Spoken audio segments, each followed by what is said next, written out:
Hello दोस्तों, स्वागत है आपका हमारे यूट्यूब चैनल ग्रेविटी एजुकेशन पर। स्ट्रेंथ ऑफ मटेरियल की सीरीज चल रही है और टॉपिक्स हम जो है कवर करते जा रहे हैं धीरे धीरे।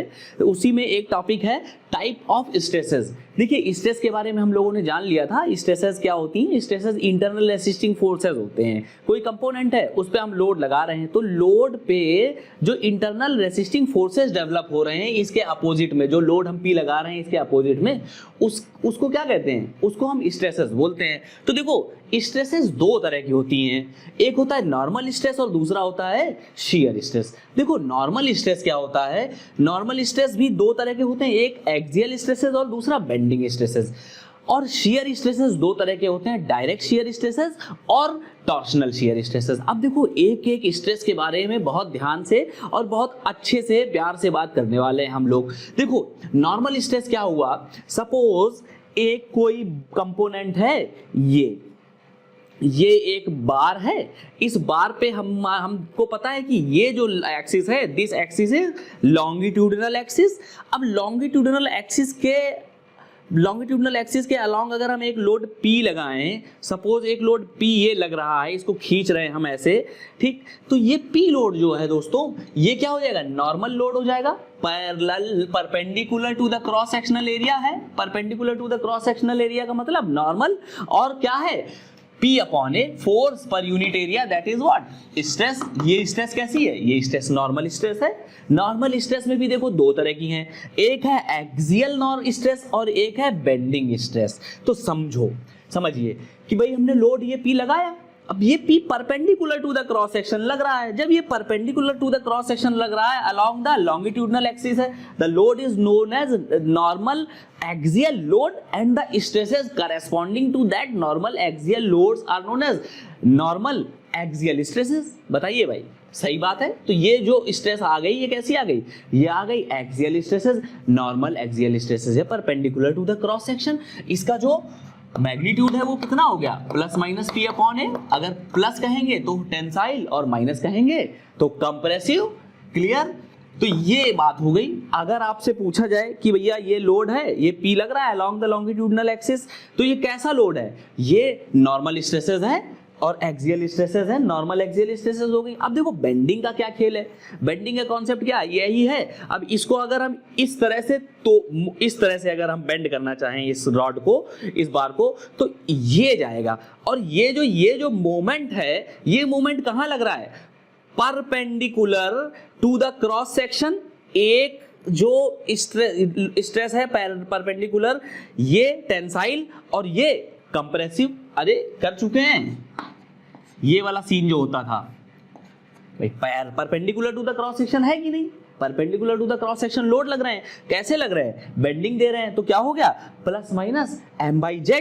M क्या है? M होता है मोमेंट। कितना आ गया? मोमेंट आ गया भैया। P लोड ये लग रहा था, हाँ, और दोनों के बीच की जो डिस्टेंस है वो डाया के बराबर है, तो मोमेंट कितना आ गया? P into D। और जो Z है, Z is what? Section modulus. Section modulus कितना होता था? I upon Y। याद करिए, पिछले लेक्चर्स में पढ़ा है। अगर आपने ना देखा हो तो पीछे वाला लेक्चर देख सकते हैं, बहुत डीप डिस्कशन किया इस पे हमने।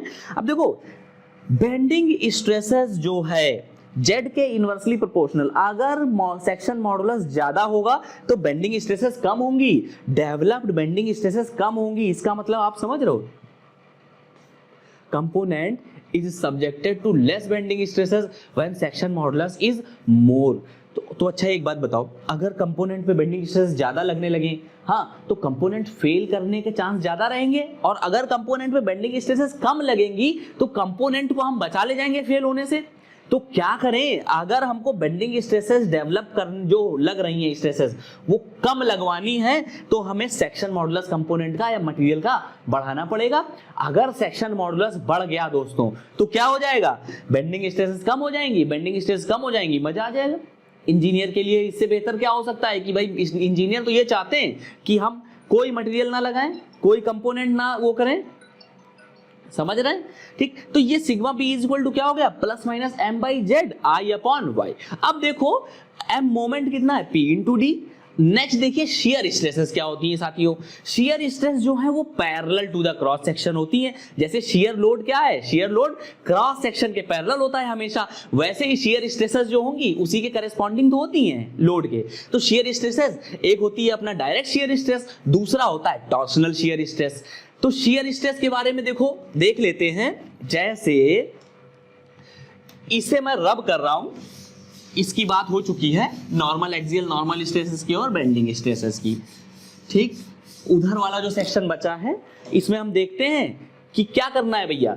शियर स्ट्रेस है, जैसे सपोज ये एक ब्लॉक है, ये एक बीम है, हाँ, इस बीम का ये क्रॉस सेक्शन है। हमने क्या किया, हमने लोड P लगा दिया बीम के फ्री एंड पे। सपोज ट्रांसवर्स शियर लोड है, transverse shear load shear stresses corresponding direct shear stress हो गई, ठीक।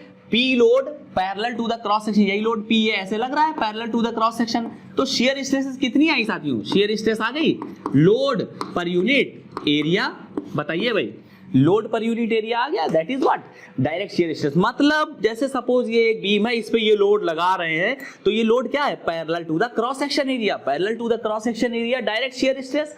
और अगर हमने ये बीम, ये हमारी शाफ्ट है, फिक्स है, और इसको ये लोड दे रहे हैं, इस तरह से हम मोड़ रहे हैं, ट्विस्ट कर रहे हैं, टॉर्क दे रहे हैं, टॉर्शन दे रहे हैं, तो ये कहां चला जाएगा, टॉर्शनल शियर स्ट्रेस में।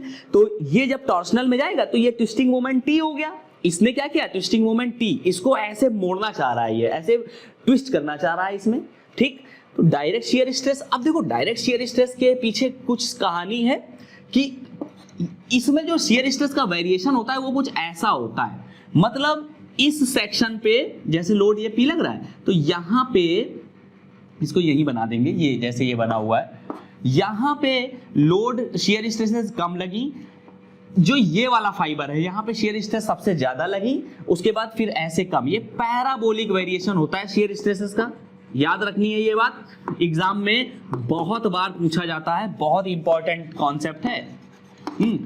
पूरा होल हार्टेडली पढ़ेंगे इसको, पूरा का पूरा ये चैप्टर है, इसको भी हम लोग बाद में पढ़ेंगे। अभी क्या कर रहे हैं, अभी हम लोग केवल इंट्रो देख रहे हैं। तो देखो अगर आपसे पेपर में पूछा जाए एसएससी जेई के जो एग्जाम्स होते हैं या यूपीपीएससी में जो असिस्टेंट इंजीनियर वगैरह के एग्जाम होते हैं, इन एग्जाम्स में बहुत कठिन नहीं पूछा जाता है कॉन्सेप्ट।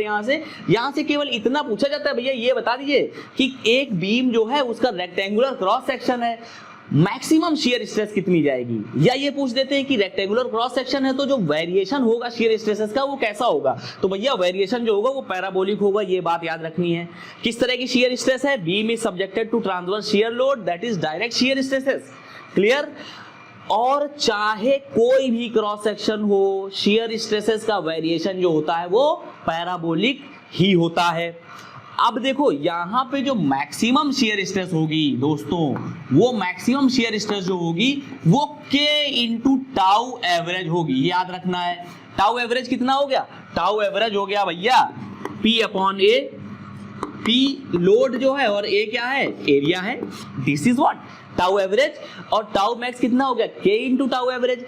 K कुछ होता है, K के बारे में देखेंगे, एक कांस्टेंट है, आपको अभी रटवा देंगे, आपको पता चल जाएगा कि कहां पे K की क्या वैल्यू यूज करनी है। तो देख लो, अगर बीम का क्रॉस सेक्शन स्क्वायर फॉर्म का है, या बीम का क्रॉस सेक्शन रेक्टेंगुलर फॉर्मेट का है, या बीम का क्रॉस सेक्शन ट्रायंगुलर फॉर्मेट का है, तो टाउ मैक्स निकालने के केस में K की वैल्यू होगी दोस्तों 3/2 इंटू टाउ एवरेज, ठीक।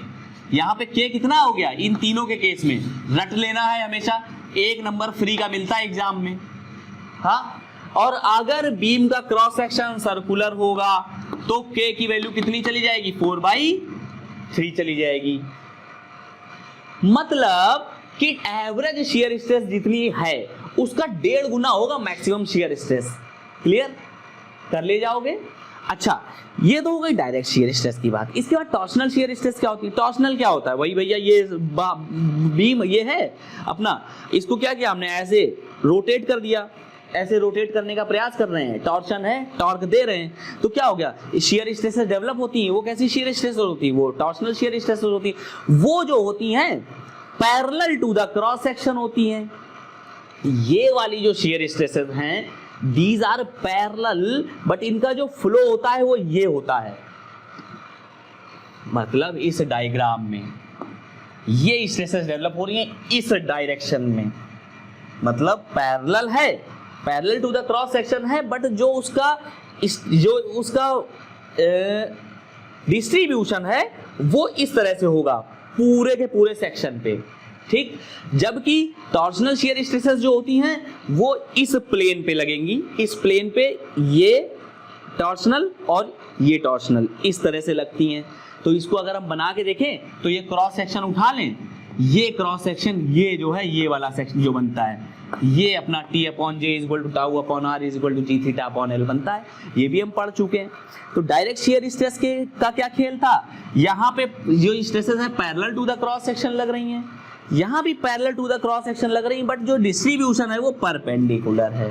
क्लियर। तो ये देखिए ये जो बात हुई आज की हमारी बात हो गई टाइप ऑफ स्ट्रेसेस की, इतना ही अधिकतम है, इससे ऊपर अगर स्ट्रेसेस के बारे में कोई बात की ही नहीं जा सकती है, जितनी ये की गई है ये मैक्सिमम है आपके एग्जाम पॉइंट ऑफ व्यू से और आपके university exam point of view से भी।